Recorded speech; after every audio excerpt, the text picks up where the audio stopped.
Students, today we are going to study the topic of profit and loss, class 5. Now, how we come to know that we are in a profit or we are in a loss? So, there are two types of prices, that is selling price as well as cost price. तो cost price means जितने में आपने चीज खरीदी है, ठीक है, और selling price is जिसमें आप बेच रहे हो, you are selling it. अगर तो आप 10 रुपीज की चीज लाके 15 रुपीज में सेल कर रहे हो, it means you are in a profit. That means selling price is greater than the cost price. तो आपको होगा profit. How we can find out the profit? By subtracting cost price from selling price. Same way, अगर आपका cost price कम है, suppose 10 रुपए की चीज लाके आप 8 रुपए में सेल कर रहे हो, it means you are in a loss. तो loss कैसे find करेंगे हम? From the bigger term you will subtract the smaller one. Bigger क्या होगा इसमें? Cost price. और स्मॉलर होगा selling price. So let us take a few questions, तो आपको ज्यादा क्लैरिटी होगी.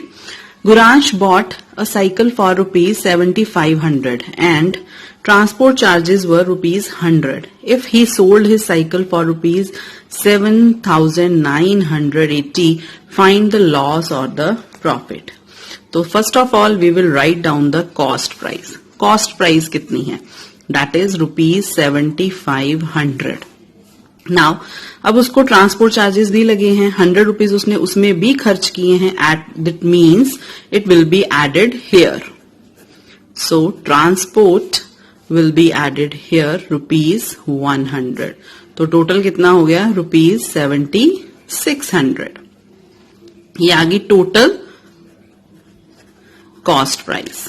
ठीक, अब सेलिंग प्राइस वो कह रहे हैं that is ₹7,980. Let us compare it. तो कंपेयर करते हैं. When we are comparing, now you are big enough, you can compare the numbers directly. Which is the greatest one, selling price और cost price? Yes, selling price is greater than the cost price. तो अगर selling price ज्यादा है, it means क्या होगा उसे? Profit.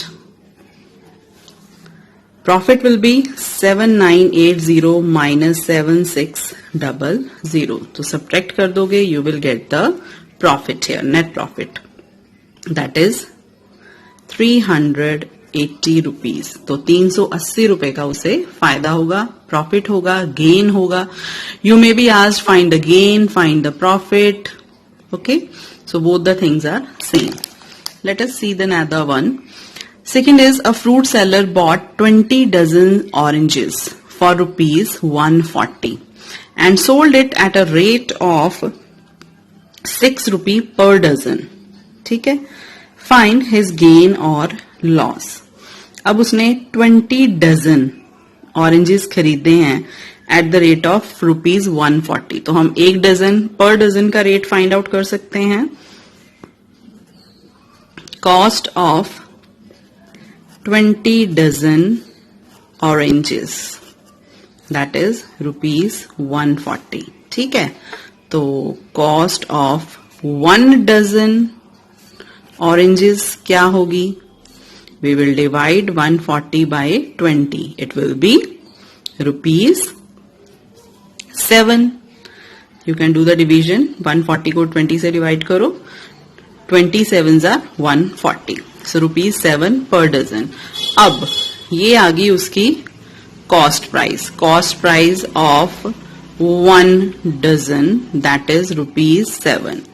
अब selling price कितनी है? Selling price of 1 dozen, that is ₹6. Now you will compare, cost price ज्यादा है या selling price? Obviously cost price is greater then selling price. तो उसने खरीदा 7 रुपए डजन है और बेच से 6 रुपए डजन रहा है. It means there will be a loss. तो लॉस कितना होगा? 7 minus 6, दैट इज ₹1 पर डजन. तो हर डजन पे उसे 1 रुपए का लॉस होगा. So this way you can find out profit और लॉस और गेन और loss, what ever is asked, you can find out by just comparing cost price as well as selling price. If cost price is greater, then it means loss. If selling price is greater, it means profit. I hope you understand it. Thank you.